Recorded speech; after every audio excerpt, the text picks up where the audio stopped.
Subscribe करें हमारे YouTube channel को और बेल आइकन को प्रेस करें हमारे लेटेस्ट वीडियोस को देखने के लिए।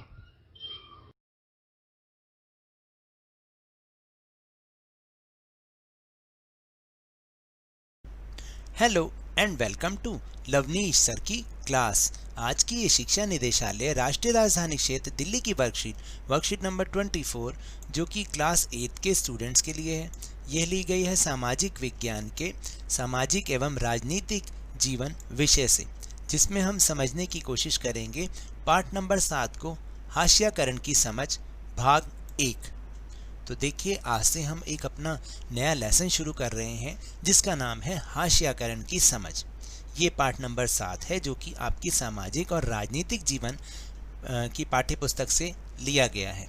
तो चलिए सबसे पहले जानते हैं कि आखिरकार हाशियाकरण का मतलब क्या होता है। तो शुरुआत करते हैं मेरे साथ और समझने की कोशिश करते हैं।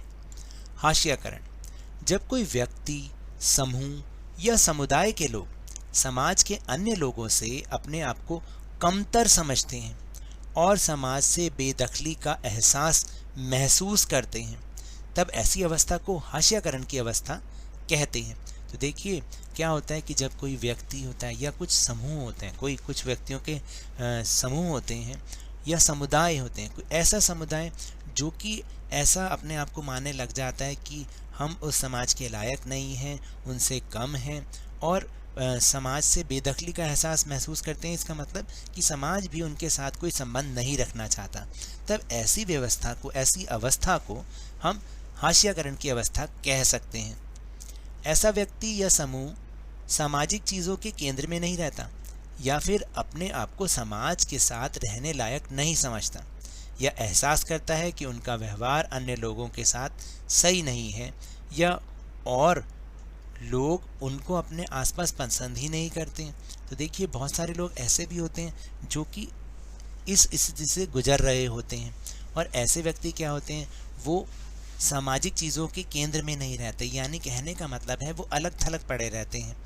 या कई बार क्या होता है कि वो अपने आपको समाज के साथ रहने लायक ही नहीं समझते हैं, एहसास करते हैं कि जो भी लोग व्यवहार कर रहे हैं उनके साथ सही नहीं कर रहे, या अपने आसपास भी दूसरे लोग उन्हें पसंद नहीं करते। तो ऐसा जो समाज होता है या ऐसी जो स्थिति होती है उसको हम हाशियाकरण कहते हैं, और उसमें व्यक्ति या समूह वो इस प्रकार से व्यवहार करने लग जाता है। समाज का यह तबका जो समाज में ही सामाजिक, आर्थिक, राजनीतिक आदि भागीदारी से वंचित रहने वाला वर्ग बन जाता है, और समाज का यही वर्ग फिर उसकी भागीदारी कहीं नहीं रह जाती, ना तो सामाजिक कार्यों में, ना आर्थिक कार्यों में, ना राजनीतिक कार्यों में। तभी हम कहते हैं कि ये समूह या ये व्यक्ति हाशियाकरण पर चला गया है। आखिर हाशियाकरण होता क्या है? देखिए इसके एक बहुत अच्छा सा एग्जाम्पल आपकी कॉपी देखिए। आपकी कॉपी में लेफ्ट साइड पर एक खाली जगह रहती है जिसको हम हाशिया कहते हैं, और उसको हम बहुत कम ही इस्तेमाल करते हैं, यानी वो मुख्य पेज का हिस्सा नहीं होता।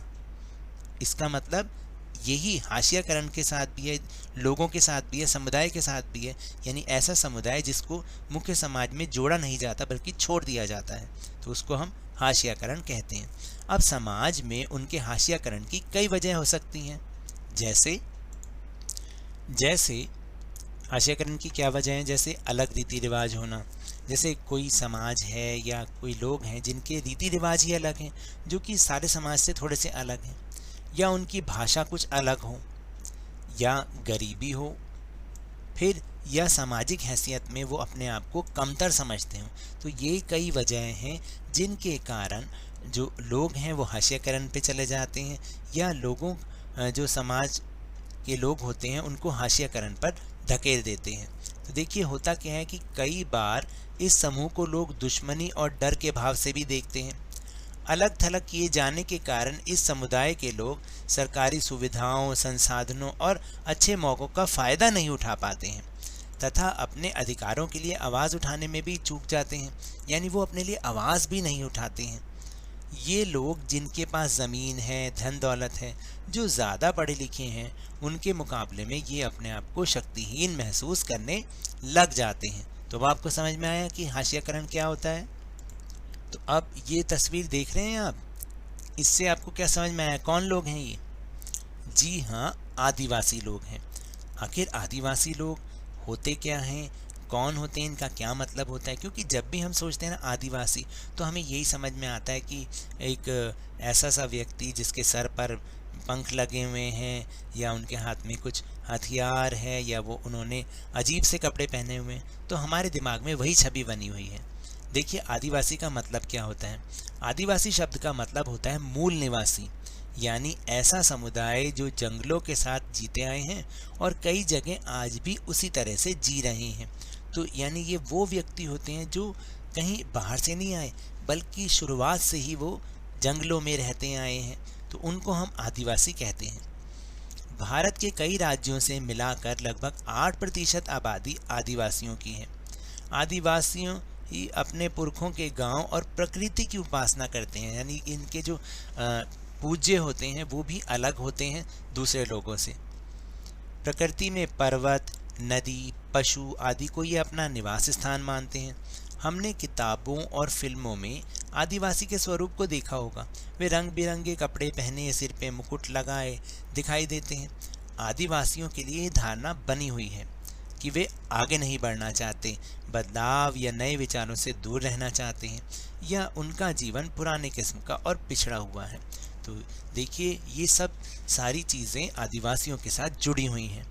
आदिवासियों को आज हाशियाई और शक्तिहीन समुदायों के रूप में देखा जाता है। अपनी ज़मीनों से दूर हो जाने के कारण गांव छोड़कर शहरों और कस्बों के उद्योग धंधों में भी या फिर निर्माण कार्यों में भी वो कम कीमत पर काम करने लग जाते हैं। इसका मेन जो कारण है वो यही है कि वो अपनी ज़मीनों से दूर हो जाते हैं, यानी उन्हें दूर कर दिया जाता है, और इस तरह ये गरीबी और लाचारी के जाल में फंसते चले जाते हैं। तो चलिए अब हम चल रहे हैं अपने प्रश्नोत्तर की ओर। लेकिन उससे पहले ये एक क्रियाकलाप है कि आप अपनी समझ के अनुसार एक आदिवासी व्यक्ति का चित्र बनाइए। देखिए ये आपको थोड़ा सा अपने आप करना पड़ेगा। आपको एक आदिवासी व्यक्ति का चित्र बनाना है अपनी कल्पना से, जैसा आपने टीवी में देखा हो, कहीं अखबार में देखा हो, ऐसे आपको बनाना है। और अब हम करेंगे अपने प्रश्नोत्तर। तो पहला प्रश्न है कि हाशियाकरण किसे कहते हैं, जो अभी अभी हमने समझा भी है। जब कोई व्यक्ति, समूह या समुदाय के लोग समाज के अन्य लोगों से अपने आप को कमतर समझते हैं और समाज से बेदखली का एहसास महसूस करते हैं, तो इसे हम हाशियाकरण कहते हैं। फिर अगला प्रश्न है कि हाशियाई लोग समाज से अलग थलग क्यों रहते हैं। तो देखिए हाशियाई लोग समाज से अलग थलग निम्नलिखित कारणों से रहते हैं, जैसे उनके अलग रीति रिवाज होते हैं, या फिर उनकी अलग भाषा होती है, या फिर गरीब लोग होते हैं वो, या सामाजिक हैसियत में कम होते हैं। तो ये कई कारण हैं जिसके कारण हाशियाई लोग समाज से अलग थलग रहते हैं। फिर तीसरा प्रश्न, आदिवासी कौन होते हैं। तो देखिए आदिवासी शब्द का मतलब होता है मूल निवासी, यानी ऐसे समुदाय जो जंगलों के साथ जीते आए हैं और कई जगह आज भी उसी तरह से जी रहे हैं जैसे वो शुरुआत से जीते आए हैं। फिर है प्रश्न नंबर 4, आदिवासियों ने शहर में रहना क्यों शुरू कर दिया। तो देखिए अपनी ज़मीनों से दूर हो जाने के कारण, यानी उनकी ज़मीनों से उनको बेदखल कर देने के बाद ये जो आदिवासी होते हैं ये शहरों में रहना इन्होंने शुरू किया। फिर है आखिरी प्रश्न, प्रश्न नंबर 5, आपके विचार से हाशियाई लोगों को समाज में कैसे समावेशित यानी वापस से मिलाया जा सकता है। तो ये देखिए मेरे सुझाव हैं, आप अपने सुझाव भी इसमें लिख सकते हैं। जैसे कि हाशियाई लोगों को शिक्षा के द्वारा समाज में समावेशित किया जा सकता है। इसके अतिरिक्त उनके द्वारा बनाए गए उत्पादों की बिक्री मुख्य समाज में की जा सकती है, जहां पर लोगों को प्रोत्साहित किया जाए कि उनकी बनाई चीज़ों को ही खरीदें। फिर नौकरियों में उचित अवसर प्रदान करके भी इन्हें समाज में समावेशित किया जा सकता है। तो ये तो थी आज की वर्कशीट। अगर मेरे इस तरह समझाने से आपको थोड़ा सा भी समझ में आया हो तो इस चैनल को ज़्यादा से ज़्यादा सब्सक्राइब कीजिए, लाइक कीजिए और बहुत ज़्यादा शेयर भी कीजिए। और हाँ, मेरे साथ इसी तरह वर्कशीट को समझते रहिए, लेकिन ध्यान और मन लगाकर पूरी मेहनत और लगन के साथ पढ़ते रहिए। और अगर आपको कोरोना वायरस को हराना है ना, तो मास्क जरूर पहन के रखिए, क्योंकि जब तक दवाई नहीं तब तक कोई ढिलाई नहीं। धन्यवाद।